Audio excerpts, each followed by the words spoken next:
Kita awali pengajian rutin kita dengan pembacaan Ummul Kitab Suratul Fatihah dan dengan pembacaan sholawat atas Nabi kita tercinta yang pahalanya kita hadiahkan untuk seluruh ahli kubur keluarga kita yang telah mendahului kita, terutama untuk kedua orang tua kita, kakek nenek kita, para sesepuh kita, guru-guru kita, paman bibi kita, kakak adik kita, anak cucu kita, dan saudara-saudara kita, juga sahabat-sahabat kita.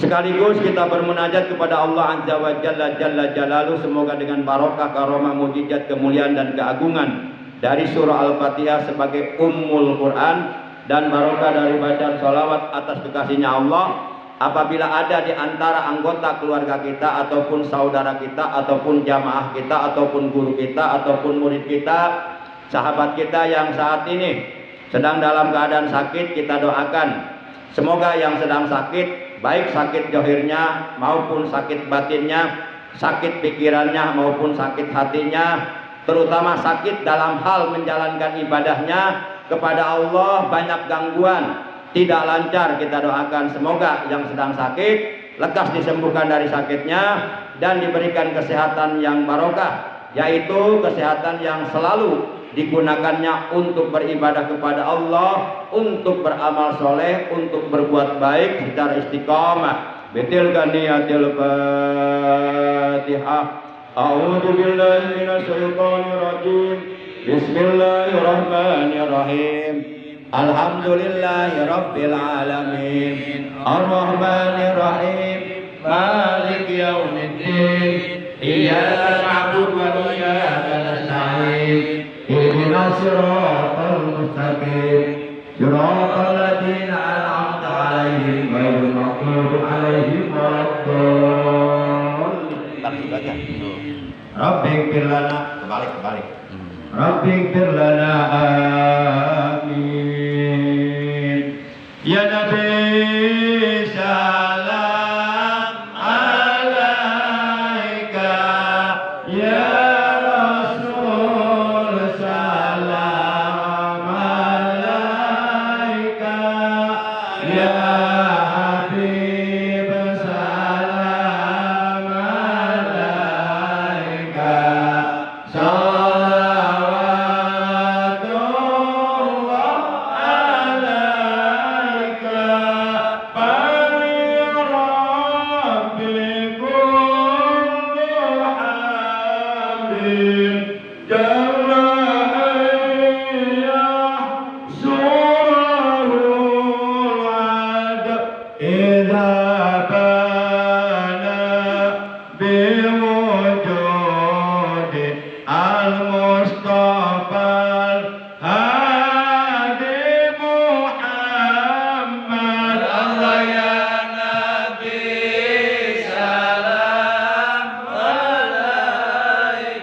Ya Nabi salam alaika.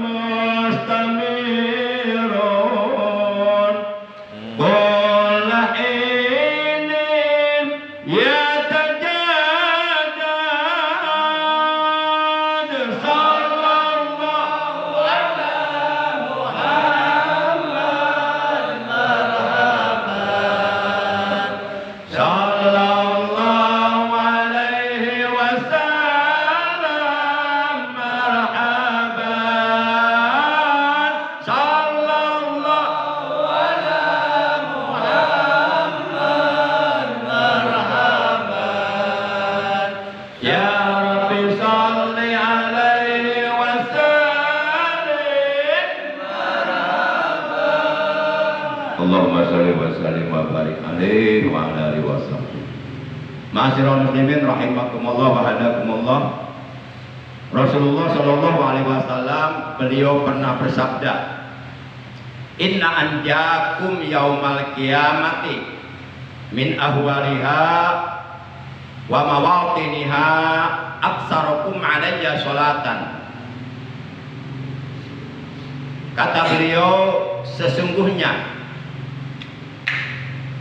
di antara kalian yang paling selamat di hari kiamat nanti dari berbagai macam ajab dan kesengsaraan yang ada di hari kiamat adalah kalian yang paling terbanyak bersolawat kepadaku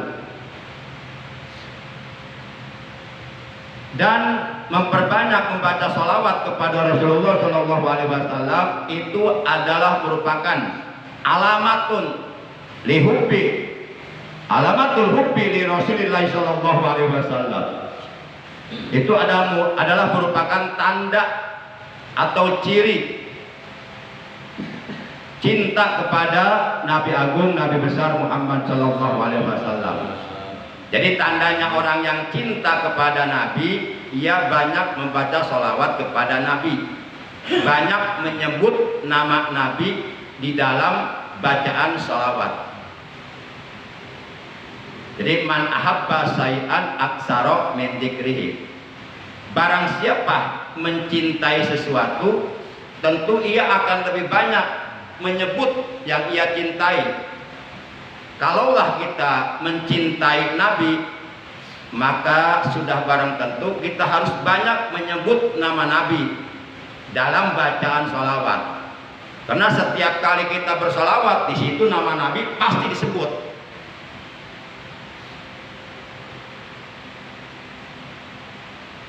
Dan juga menurut hadis riwayat yang lainnya, inna aulan nasi bi yaumal qiyamah aksarhum alayya sholatan.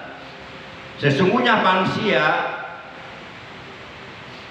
yang akan mendapatkan keutamaan dariku, mendapatkan keistimewaan, bisa duduk dekat denganku di hari kiamat, adalah mereka yang paling terbanyak bersolawat kepadaku.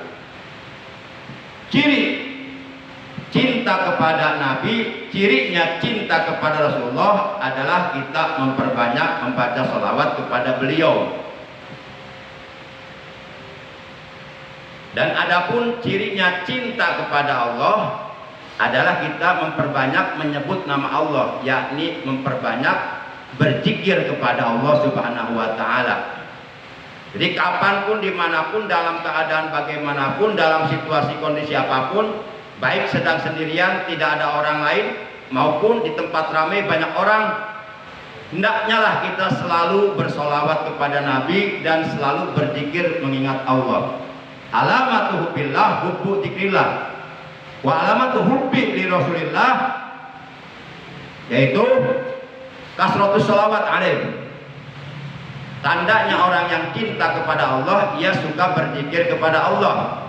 Dan tandanya orang yang cinta kepada Rasulullah, ia memperbanyak membaca sholawat kepada Rasulullah.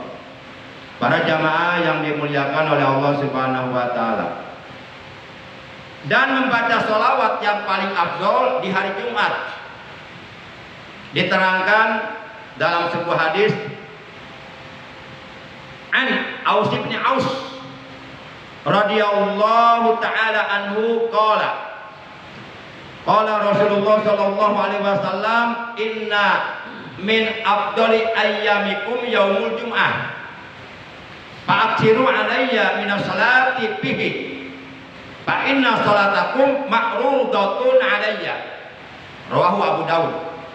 Hadis diriwayatkan oleh Imam Abu Daud dari sahabat Nabi yang bernama Aus bin Aus radhiyallahu taala anhu. Ia berkata, kata dia, telah bersabda Rasulullah sallallahu alaihi wasallam, inna min afdali ayyamikum yaumul jum'ah.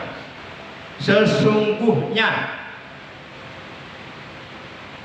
yang paling afdol hari-hari kamu adalah hari Jumat. Jadi hari Jumat ini merupakan hari yang terafdol. Bahkan dikatakan bahwa yaumul jum'ah sayyidul ayyam. Hari Jumat itu tuannya seluruh hari. Makanya hari Jumat ini kata Nabi adalah hari yang paling terafdol untuk kita melakukan berbagai macam amal kebaikan, amal soleh, amal ibadah, termasuk di dalamnya untuk memperbanyak membaca sholawat kepada Nabi Muhammad SAW. Hari yang terafdol adalah di hari Jumat. Selanjutnya kata beliau, fa'aksiru alayya minas salati fihi. Oleh karena hari Jumat ini adalah hari yang paling terafdol bagi kalian, maka oleh karena itu kata Nabi, perbanyaklah oleh kalian atasku bersolawat di hari itu. Perbanyaklah oleh kalian membaca selawat di hari Jumat. Pokoknya hari Jumat kita khususkan untuk memperbanyak membaca selawat sebanyak-banyaknya, nggak usah dihitung. Mau 1000 kek, 2000 kek, 3000 kek, jangan dihitung. Para jamaah yang dimuliakan oleh Allah, kenapa Rasulullah Shallallahu Alaihi Wasallam dalam hadis ini memerintahkan kepada seluruh orang-orang yang cinta kepada beliau, kepada seluruh umatnya, terutama yang cinta kepada beliau, agar memperbanyak membaca salawat di hari Jumat kepada beliau? Kata beliau, fa inna salatakum ma'rudatun alayya. Karena sesungguhnya salawat kalian, yakni salawat yang kalian baca baik di hari-hari yang lain, terutama di hari Jumat, itu ma'rudatun alayya, itu akan disampaikan kepadaku, akan sampai kepadaku. Jadi nggak usah khawatir, salawat yang kita baca nggak usah khawatir nggak sampai kepada Rasulullah, sampai saat itu pula. Bagaimana caranya? Menurut keterangan, kalau nggak salah pernah saya sampaikan dulu, kalau nggak salah, menurut sebuah keterangan bahwa Allah menciptakan seorang malaikat. Malaikat yang Allah ciptakan ini beda dari malaikat yang lainnya, sangat eksklusif. Malaikat yang Allah ciptakan ini mendapatkan tugas khusus dari Allah untuk menyampaikan salawat yang dibaca oleh seluruh umat Nabi Muhammad kepada Nabi Muhammad. Malaikat ini oleh Allah diberikan keistimewaan. Apa keistimewaannya? Keistimewaannya telinganya dapat mendengar seluruh manusia di alam dunia yang bersolawat kepada Rasulullah. Dan malaikat ini nggak pernah pindah tempat. Tempatnya di situ terus. Di mana? Di atas tepi kuburan Rasulullah. Ini umpama nih. Ini Rasulullah makamnya. Ini bagian kepala, ini bagian kaki. Nah, malaikat itu ada di sini selamanya. Dan siapapun yang bersolawat kepada beliau di alam dunia ini, terdengar oleh malaikat ini, langsung disampaikan kepada Rasulullah di kuburannya. Dan Rasulullah walaupun secara zahir, secara logika beliau wafat, tapi hakikatnya tidak wafat, pindah alam.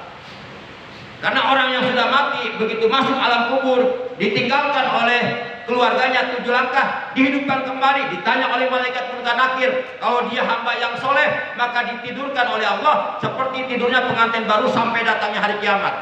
Tapi kalau dia orang tolih, orang yang durhaka, maka dia akan mendapatkan azab kubur yang sangat mengerikan. Nggak percaya, saya akan coba duluan. Ntar saya nyusul. Duluan coba. Oh, belum dapat janda ya? Bercanda mulu. Janda lagi. Jangan terlalu serius ya. Biar awet muda ya. Para jamaah yang dimuliakan oleh Allah Subhanahu wa taala. Nah ini. Jadi kata Nabi, "Fa inna sholatakum ma'rudatun alayya." Sesungguhnya sholawat yang kalian baca, berapapun banyaknya, itu akan langsung disampaikan oleh malaikat tersebut kepada Rasulullah di makamnya. Para jamaah yang dimuliakan oleh Allah Subhanahu wa taala. Selanjutnya saya ingin menyampaikan sebuah ayat Al-Qur'an. Yuk kita lihat surah yang kedua. Surah Al-Baqarah. Judnya jud yang kedua. Ayatnya ayat 148. Allah Subhanahu wa taala berfirman, "Fastabiqul khairat." Ainama takunu ya'ti bikumullahu jami'a innallaha ala kulli syai'in qadir. Kata Allah dalam ayat tersebut, "Fastabiqul khairat." Maka berlomba-lombalah kalian dalam melakukan amal kebaikan. Berlomba-lombalah kalian dalam mengerjakan berbagai macam amal kebaikan, berbagai macam amal soleh, berbagai macam amal ibadah. Termasuk di dalamnya adalah berlomba-lombalah kalian memperbanyak membaca sholawat kepada Rasulullah SAW, terutama di malam Jumat dan di hari Jumat. Karena malam Jumat, hari Jumat adalah itu hari yang afdol.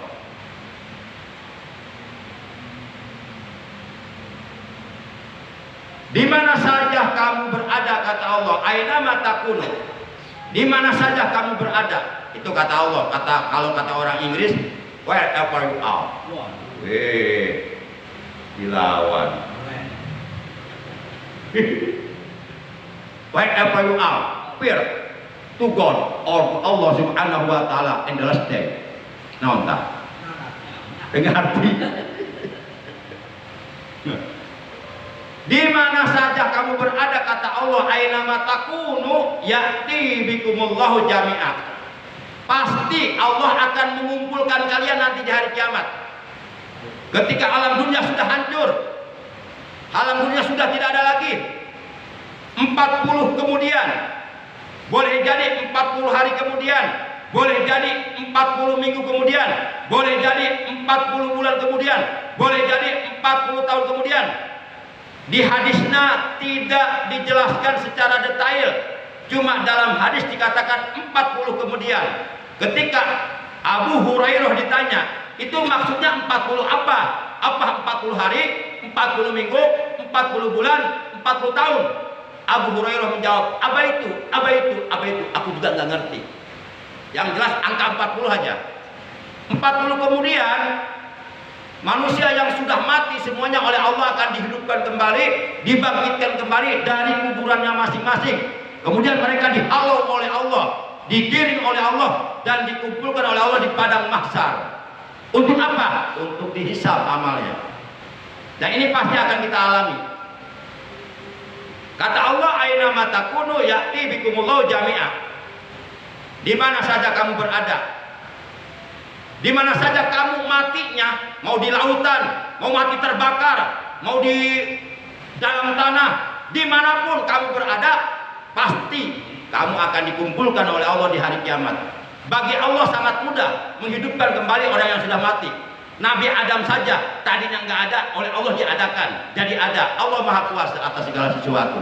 Apalagi kita udah ada, mati kemudian diadakan lagi, itu tentu lebih mudah bagi Allah. Dikumpulkan oleh Allah.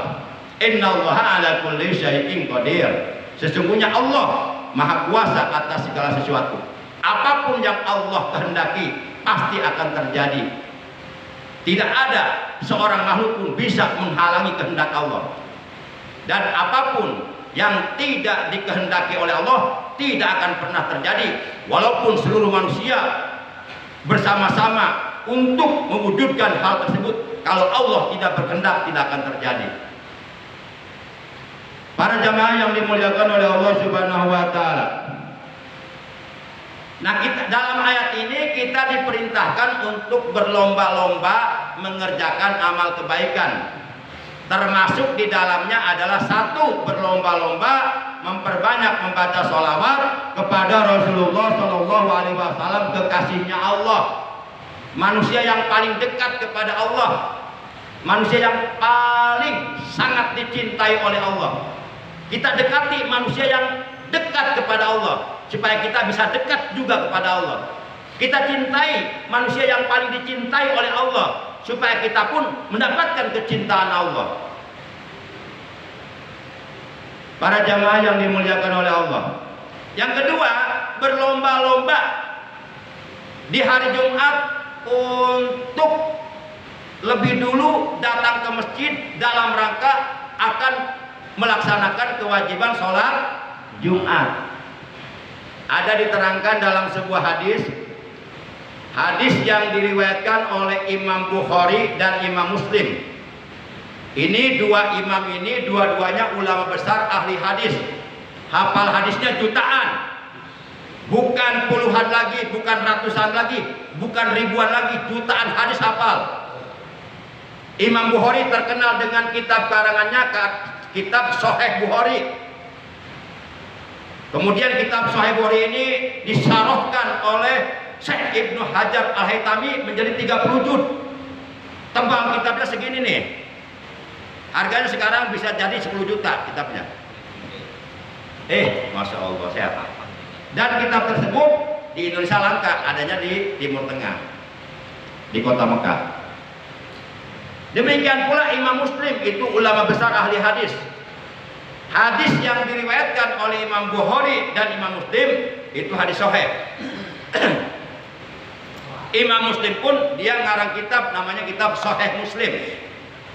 Nah, ketika Imam Bukhari dan Imam Muslim meriwayatkan sebuah hadis, maka disebutnya hadis itu muttafaqun alaih. Artinya kedua orang imam ahli hadis berittifaq terhadap kesahihan hadis tersebut. Nah, ini menurut keterangan dalam kitab Mustalahul Hadis.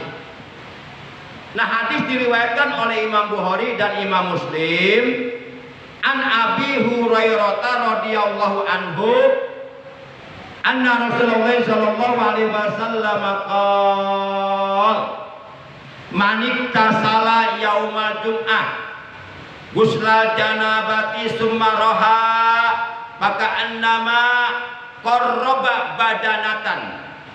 Kata Nabi dalam hadis ini, barang siapa yang mandi pada hari Jumat seperti mandi janabah, seperti mandi adus, seperti mandi besar, walaupun dia tidak punya hadas besar, tapi mandinya seperti orang mandi adus, mandi hadas besar, artinya seluruh badannya basah, dari mulai ujung rambut sehingga ujung telapak kaki semuanya basah. Nah, itu kan kalau mandi besar harus begitu kan, takmimul badan minal bilma. Jadi seluruh badan harus terkena air, termasuk 5 lubang yang ada pada tubuh kita harus terkena air. 1 lubang kubul, 2 lubang dubur, 3 lubang mulut, 4 lubang hidung, 5 lubang telinga. Nah, itu harus terkena air supaya mandi janabahnya sah. Barang siapa yang mandi pada hari Jumat seperti mandi janabah, mandi karena akan melaksanakan sholat Jumat. Nah, summa roha, kemudian orang tersebut setelah beres mandi dia berpakaian dengan pakaian yang bersih, yang suci, dan dia menggunakan harum-haruman dengan harum-haruman yang disunahkan Rasulullah, akan pergi untuk melaksanakan sholat Jumat. Summa roha, kemudian dia berangkat, dia pergi menuju ke masjid untuk melaksanakan sholat Jumat, dan di masjid belum ada siapa-siapa, baru dia aja yang datang. He is the first to mosque. Dia adalah orang yang pertama kali datang ke masjid. Nah, bagi orang yang seperti ini kata Nabi, paka'an nama koroba badanatan. Orang yang paling pertama kali datang ke masjid di hari Jumat untuk melaksanakan sholat Jumat, di masjid belum ada siapa-siapa, maka sungguh kata Nabi seakan-akan dia telah berkurban seekor unta. Padahal dia tidak berkurban seekor unta, tapi seakan-akan dia berkurban seekor unta. Artinya, walaupun dia tidak melakukan kurban seekor unta, tapi dia akan mendapatkan pahala seperti pahala orang yang berkurban dengan seekor unta. Kita belum pernah kurban dengan seekor unta. Unta itu lebih mahal daripada lembu, daripada sapi, daripada kerbau. Kerbau katakanlah yang gemuk, kerbau limosin ya, dari Jawa bisa 50 berapa? 100 juta. 100 juta. Mungkin unta yang gemuk mungkin lebih dari itu. Mahal. Masya Allah. Jadi kalau Bapak datang paling awal ke masjid di hari Jumat untuk melaksanakan sholat Jumat, maka annama qarraba badaratan. Maka sungguh seakan-akan Bapak berkurban seekor unta. Kemudian kata Nabi, waman roha pisa'ati saniyati paka'annama qarraba baqaratan. Dan barang siapa yang datang ke masjidnya pada kesempatan yang kedua, orang kedua berarti ini, maka sungguh seakan-akan ia telah berkurban seekor lembu, seekor sapi. Nah ini orang yang datang ke masjid pada kesempatan kedua. Tadi yang pertama bukan onta, manusia. Aduh kasihan banget yang pertama dia bilang onta. Ya pengen singkat aja ya. Yang pertama onta, yang kedua sapi. Jadi yang ke masjid onta, sapi. Mendingan gua katanya nggak ke masjid, manusia. Tuh kan. Nanti salah arti kan nanti. Tuh yang ke masjid onta sama sapi. Mendingan gua nggak ke masjid, bukan onta bukan sapi, monyet. Kata onta, kata sapi, bukan kata saya. Para jamaah yang dimuliakan oleh Allah Subhanahu wa taala. Kemudian wa man roha fi saati salisah paka'annama qarraba kabsan akrona. Dan barang siapa yang datang ke masjidnya di hari Jumat pada kesempatan yang ketiga, berarti orang ketiga, maka sungguh ia seakan-akan telah berkurban dengan seekor domba yang bertanduk. Domba yang bertanduk. Lalu bagaimana orang yang datang pada kesempatan keempat? Kata Nabi, waman roha bisa'ati rabi'ah paka'annama qarraba dajajah. Dan barang siapa yang datang ke masjid di hari Jumat untuk melaksanakan sholat Jumat semata-mata karena Allah, mencari ridha Allah, maka ia seakan-akan orang yang telah mengorbankan ayam jagok, ayam betina. Lalu bagaimana orang kelima? Kata Nabi, waman roha bisa'atil khamisah paka'annama qarraba baydah. Kata Nabi, baydah. Dan barang siapa yang datang ke masjid di hari Jumat untuk melaksanakan sholat Jumat pada kesempatan yang kelima, setelah yang keempat, yang ketiga, yang kedua, yang kesatu, mereka ada di masjid, kita datang yang kelima nih, maka sungguh seakan-akan ia telah berkurban sebutir telur. Nah, Mancur. Nah, itu yang terlambat, yang datang paling terakhir, kelompok kelima lah, kelompok. Maka ini di masjid ini, di tiap-tiap masjid ada malaikat, terutama hari Jumat. Ini yang datang pertama ke masjid siapa nih? Oh ternyata yang datang pertama ke masjid ada 10 orang. Nah itu sama dengan Onta. kurban jangan sama dengan onta, jangan kasihan bilang onta. Pengen singkat pak ya. Ternyata ada lagi yang datang 15 orang, itu kelompok kedua. Nah itu sama dengan berkurban sapi. Kelompok ketiga datang 20 orang misalnya, berarti yang 20 orang ini sama dengan berkurban domba yang bertanduk. Kelompok yang keempat datang lagi misalnya 7 orang. Nah ini yang 7 orang ini dapat pahala seperti orang yang berkurban ayam. Terakhir Pak Mansur datang, telur. Alhamdulillah. Ya itu lebih dari telur. untuk telur puyuh. Yang ketujuh di bawah telur puyuh untuk cacak. Yang kedelapan di bawah untuk cacak telur semut. Masya Allah. Jadi kalau kita ingin mendapatkan pahala seperti pahala orang yang berkurban unta, maka datanglah ke masjid yang paling pertama di hari Jumat untuk melaksanakan sholat Jumat. Sudahlah kita nggak akan bisa berkorban dengan unta, minimal paling tidak kita dapat fadilah orang yang berkorban dengan dapat pahalanya. Tapi ini jangan disalahpahami, jangan salah persepsi. Oh, kalau begitu kita nggak usah kurban. Oh, itu mah pelit aja itu mah. Itu mah dalil orang pelit. Tetap orang yang mampu untuk berkurban tetap wajib berkurban. Kalau yang mampu mah. Nah ini nanti yang ini pahala tambahan tiap minggu gitu, tiap hari Jumat gitu. Dan jadi kaya nanti di akhirat di surga jadi orang kaya. Lah kita di dunia aja pengen kaya, apalagi nanti di sorga. Nih kita nih di sorga punya emas sebesar gunung Uhud, itu paling melarat, paling miskin. Sebab ada yang lebih kaya dari itu, para nabi, para rasul itu orang kaya, orang-orang yang banyak amal ibadahnya, para wali, para ulama yang soleh-soleh, itu mereka orang kaya-kaya. Kita mah paling, masya Allah. Demikian oleh karena sudah masuk waktu isya. Jadi kata Allah, fastabiqul khairat. Berlomba-lombalah kalian dalam mengerjakan amal kebaikan, termasuk di dalamnya adalah berlomba-lomba. Satu, memperbanyak membaca sholawat kepada Rasulullah SAW, terutama di hari Jumat dan di malam Jumat. Yang kedua, berlomba-lomba datang ke masjid, terutama di hari Jumat dan di hari-hari yang lainnya. Karena ada hadis yang mengatakan asabku ilal masjid, asabku ilal jannah. Orang yang berlomba-lomba datang ke masjid sama dengan berlomba-lomba menuju surga. Demikian yang bisa kita bicarakan dalam taklim yang mulia ini. Kurang lebihnya Al-Fakir mohon maaf. Terima kasih atas kehadirannya, atas perhatiannya.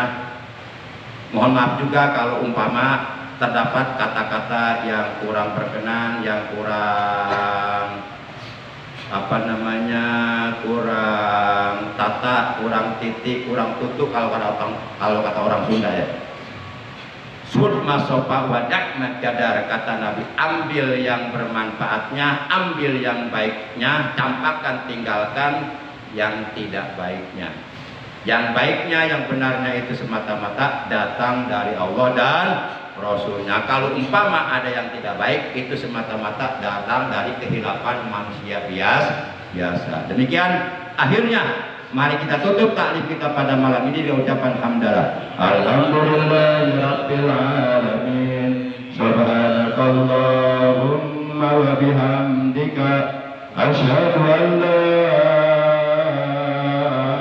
ilaha illa anta wahdaka la syarika laka astaghfiruka wa atubu ilaik. Astaghfirullah Rabbal baraya.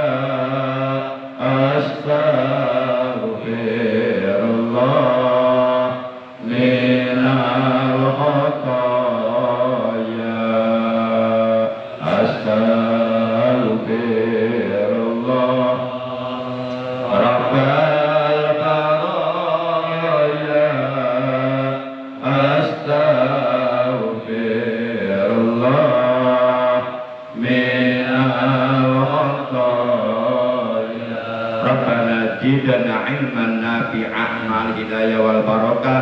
Allahumma barik lana fi kulli ma a'taitana. Allahumma afrik ala qulubil mujahidina fi Palestin sabara wastabit aqdamahum wa'ansurhum alal qaumil kafirin wa'ansurhum alal jiyunis yahudi Israel. Allahumma ahlik man fi halakihi salahal islam wal muslimina fi Filistin. Rabbana atina fid dunya hasanah wa fil akhirati hasanah wa qina adzabannar.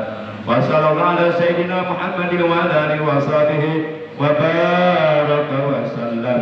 Subhana rabbika rabbil izzati amma yasifun wa salamun alal mursalin Walhamdulillahi rabbil alamin. Demikian, terima kasih. Hadanallah wa iyyakum ajmain. Wassalamualaikum warahmatullahi wabarakatuh. Waalaikumsalam warahmatullahi wabarakatuh.